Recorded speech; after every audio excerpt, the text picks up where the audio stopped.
생계가 어려운 국민 누구나 즉시 이용 가능한 먹거리 기본 보장 코너, 먹거리 그냥 드림 시범 사업이 이달부터 시작됐습니다. 간단한 본인 확인만으로도 먹거리와 생필품을 지원받을 수 있다고 하는데요. 보건복지부 사회서비스 지원과 신동우 과장과 자세한 내용 알아보겠습니다. 안녕하세요. 안녕하십니까? 안녕하십니까? 네, 과장님. 먹거리 기본 보장 코너, 먹거리 그냥 드림 사업이 이제 진행이 되는데요. 그 배경 어디에 있을까요? 네, 그 먹거리 기본 보장 코너 혹은 그냥 드림이라고 하는데요. 이 사업의 추진 배경을 먼저 설명드리면 최근 들어서 이제 식료품 물가가 상승하는 것 때문에 저소득층 국민들의 부담이 늘어나고 있습니다. 네. 최근 국가데이터처에서 발표한 통계에 따르면 최근 5년간 식료품 물가가 20% 이상 상승했고 예. 특히나 이제 일반 국민들, 서민분들께서 주로 이제 구입하시는 과일, 빵과 같은 식료품에 대해서는 25% 이상 이제 물가가 상승한 상황입니다. 그래서 이러한 먹거리 물가의 상승은 특히나 소득이 낮으신 분들의 더 큰 타격을 주기 때문에 네. 이러한 부분들에 있어서 국가가 기본 먹거리를 어느 정도 챙겨야 된다는 그런 책임감에서 이런 사업을 시작하게 되었습니다. 그렇군요. 네. 뭐 전체 소비자 물가는 뭐 2%라고 하지만 말씀하신 대로 뭐 귤이라든가 뭐 생선 이런 것들은 뭐 10%, 20% 굉장히 높더라고요. 네. 큰 부담이 되실 것 같습니다. 자, 앞서 이재명 대통령이 국회 예산안 시정연설에서 취약계층 보호의 중요성을 강조했는데요. 어떤 발언을 했는지 한번 들어보시죠. 취약계층의 생활을 두텁게 보호하고 국민의 생명과 안전을 굳건히 지키겠습니다. 새로운 기술 발전은 인류의 삶의 질 향상에 기여하지만 한편으로는 격차가 커지는 그늘을 드리우기도 합니다. 시대 변화의 충격을 가장 빨리 크게 받는 사회적 약자와 취약계층을 보호하는 것은 국가의 기본 책무입니다. 이제는 국민 모두가 생계와 생명의 위기 앞에 홀로 남겨지지 않는 기본이 튼튼한 사회를 만들어 가겠습니다. 네, 이번에 먹거리 그냥 드림 사업이 이제 취약계층의 식비 부담을 덜기 위해서 추진이 되는 건데 기존의 푸드뱅크라든지 푸드마켓이라든지 이런 것들이 추진이 됐었는데 이번 사업이 그것들과 다른 것들이 있을까요? 네, 이번에 추진하고 있는 그냥 드림 사업은 기존의 푸드뱅크 사업과는 좀 차이점이 있습니다. 가장 큰 차이점은 진입 장벽과 사후 관리 두 가지라고 볼 수 있는데요. 기존 푸드뱅크는 기초생활수급자나 아니면 차상위 계층처럼 사전에 선정된 저소득층 분들만 이용을 할 수 있었습니다. 그에 반해서 이번 먹거리 기본 보장 코너 혹은 그냥 드림 코너는 소득이나 자격 기준을 묻지 않고 생계가 어려우신 국민이라면 누구나 오셔서 이용할 수 있다는 점이 큰 차이점이라고 볼 수 있겠습니다. 또한 단순히 물품을 제공하는 것으로 끝나는 것이 아니라 기존 제도는 물품 지원 제공에 그쳤다면 이 먹거리 기본 보장 코너, 그냥 드림 코너는 기본 상담을 실시하고 이 상담을 통해서 위기가를 발굴해서 기본적인 복지 제도를 더욱더 확산하는 데 그 목적이 또 있다고 볼 수 있습니다. 네, 네. 저희가 지금 자료를 준비했는데요. 먹거리 기본 보장 코너 그냥 드림 사업. 지원 대상은 말씀하신 대로 생계가 어려운 국민 누구나 받을 수 있는 것이고요. 물품은 이제 기본 먹거리, 생필품 한 분당 3개, 5개 정도 이렇게 받으실 수 있습니다. 복지관과 푸드뱅크 이런 곳에서 지금 진행이 되고 있는데 아까 말씀하신 대로 상담도 같이 이루어지는 것이 굉장히 큰 차이라고 할 수 있겠습니다. 네, 맞습니다. 한 나흘 정도, 이제 오늘까지 나흘째 이제 시행이 되고 있는데 현장의 반응은 어떤가요? 좀 많이 만나보셨나요? 일단은 제가 12월 1일 날 그 성동구를 방문해서 네. 현장에 이제 방문을 드렸었고 저희가 또 온라인으로 계속 모니터링을 하고 있는 상황입니다. 지난 12월 1일부터 전국 56개소에서 이제 운영을 시작한 상황이고요. 12월 중에는 70여 개소까지 저희가 확대하고 네. 내년도에도 계속 지속적으로 저희가 운영 개소를 확대해 나갈 계획입니다. 사실 이번 사업 모델의 모태가 된 경기도의 그냥 드림 사업 그리고 서울 영등포구의 영원마켓 사례를 보면 하루 평균적으로 20여 명 정도가 이용을 했었고 최대 40명까지 이용하신 경우도 있다고 저희는 알고 있습니다. 이 사업에서 굉장히 큰 호응을 저희가 얻었던 걸로 저희가 파악을 했었고 특히나 현재에도 코로나19 이후에 경제적 타격이 회복되지 않으신 소상공인이나 갑작스러운 실직으로 생계가 막막해지신 분들이 찾아와서 많은 도움을 받고 있다고 저희가 알고 있습니다. 현장에서는 증명서 없이 당장 급한 쌀 그리고 생필품을 얻을 수 있어서 숨통이 트였다라는 반응이 많습니다. 이는 우리 사회에서 제도권 밖에서 식생활 위기를 겪는 분들이 그만큼 많다는 뜻이고 정부로서도 이에 대해서 무거운 책임감을 느끼고 이 사업을 추진하고 있습니다. 네. 네, 많은 분들 사이에서 지금 호응을 얻고 있다 이렇게 말씀을 해주셨는데 그렇다면 이제 취약계층이신 분들은 내가 어떻게 이용을 할 수 있는지 이 부분도 궁금하실 것 같거든요. 좀 소개해 주시죠. 네, 이용 방법은 아주 간단합니다. 생계 어려움을 겪는 국민이라면 누구나 거주하시는 지역 내에 지정된 푸드마켓, 푸드뱅크나 주민센터 등에 설치된 그냥 드림 코너를 방문하시면 됩니다. 절차는 크게 3단계인데요. 처음 방문하셨을 때는 신분증을 제시하고 간단한 서비스 이용 신청서에 성명, 연락처를 적으시면 즉시 물품을 지원받으실 수 있습니다. 네. 소득 증빙 서류는 전혀 필요 없고요. 만약에 노숙인이나 미등록 이주민처럼 신분증이 없으신 분들이라면 이러한 경우에는 1회에 한해서 우선 지원을 해드리고 있습니다. 단 두 번째 재방문 시에는 코너에서 기본 상담을 실시하셔야 물품을 지원받을 수 있습니다. 이는 이용자의 어려움을 파악하고 필요한 복지 서비스를 추가적으로 연계하기 위한 목적입니다. 네. 네. 그렇다면 뭐 이용 횟수에 따로 제한은 없는 건가요?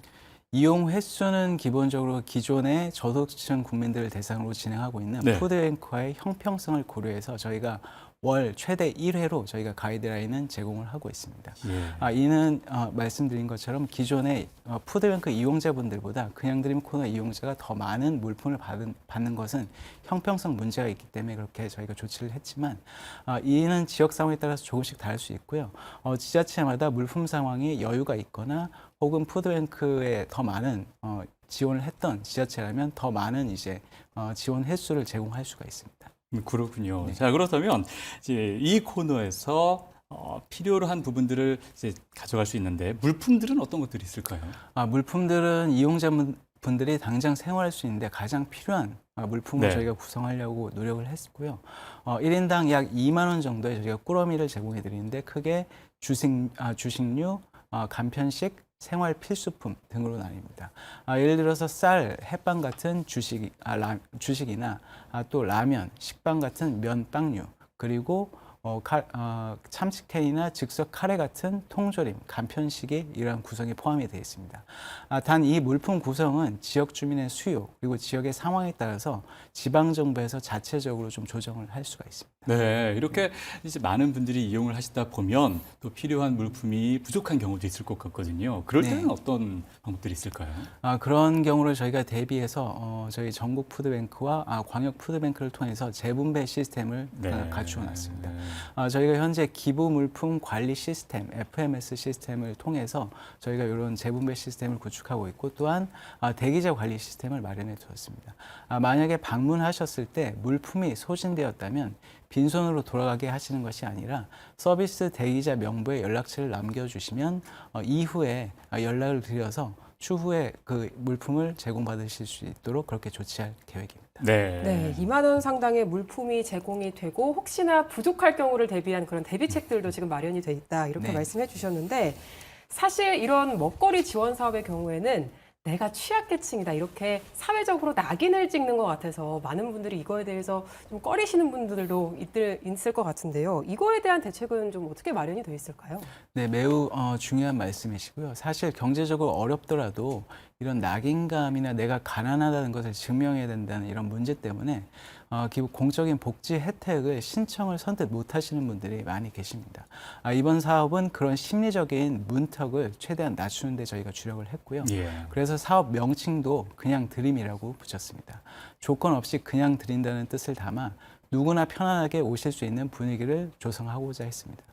또한 운영 장소를 주민센터나 복지관 같은 접근성이 좋고 개방된 공간이나 기존에 운영 중인 편의점 형태의 푸드마켓 내에 마련하여서 앞으로도 누구나 당당하게 기본적인 먹거리에 대해서는 그 권리를 누릴 수 있는 그런 환경을 조성하고자 노력하고 있습니다. 네. 자, 전국에 한 70여 개소 이제 시범 운영을 할 텐데 지역 간에 또 다른 그런 상황일 것 같습니다. 지역 간의 격차라든가 또 네. 정말 또 보이지 않는 사각지대도 있을 것 같거든요. 그런 네. 부분들은 어떻게 운영이 되나요? 현재는 이제 시범 사업 초기라 56개소 그리고 12월 중에 70개소까지 저희가 확대할 예정이지만 예. 일부 푸드마켓 인프라를 중심으로 시작하다 보니까 사실 접근성이 좀 떨어질 수 있다는 우려가 있습니다.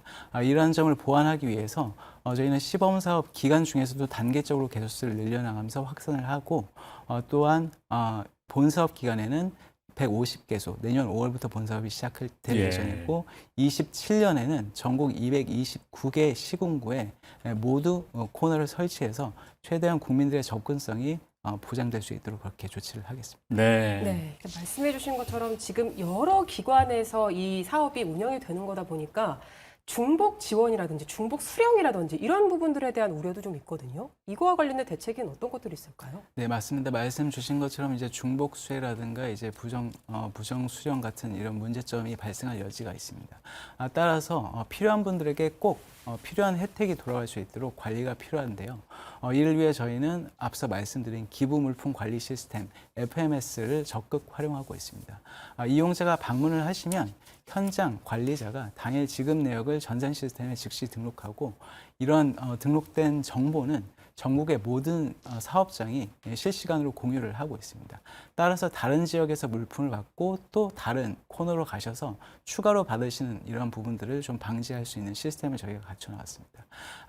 또한 첫 방문 시에는 이제 문턱을 낮추기 위해 신분증이 없어도 예. 지원이 가능하지만 두 번째 방문부터는 본인 확인 절차를 걸치고 기본 상담을 통해서 이분이 계속적인 지원이 필요한지 판단을 한 이후에 제공을 해서 저희가 최대한 필요한 물품이 필요한 분들에게 갈 수 있도록 그렇게 조치를 할 계획입니다. 네.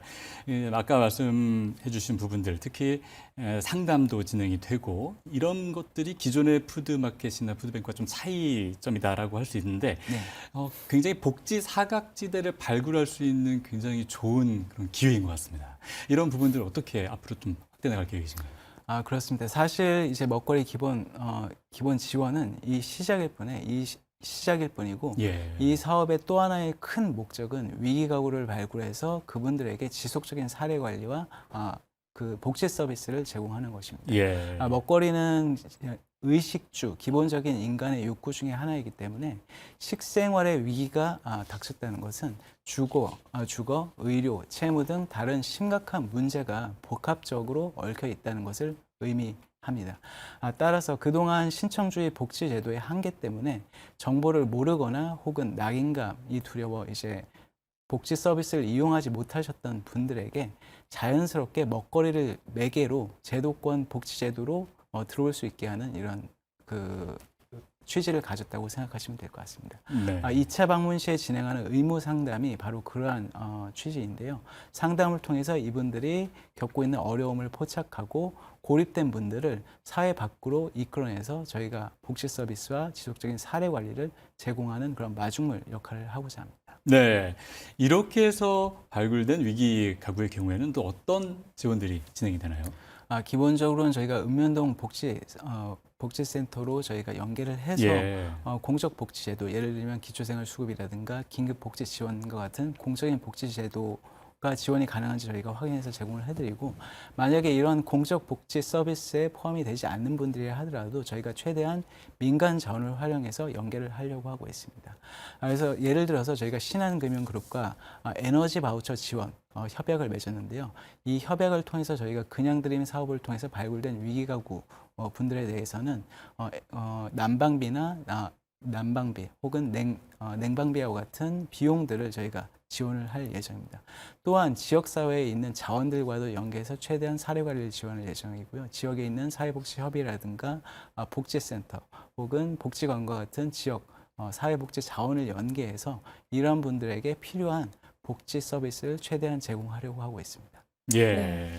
날씨가 갈수록 추워지고 있어서 이런 취약계층분들에 대한 먹거리 지원이 지금 더없이 필요한 거 아닌가 이런 생각이 좀 드는데, 이 먹거리 그냥 드림 사업 앞으로도 이제 시작이 된 만큼 복지부가 관련 계획도 갖고 있을 것 같거든요. 어떤 것들이 있을까요?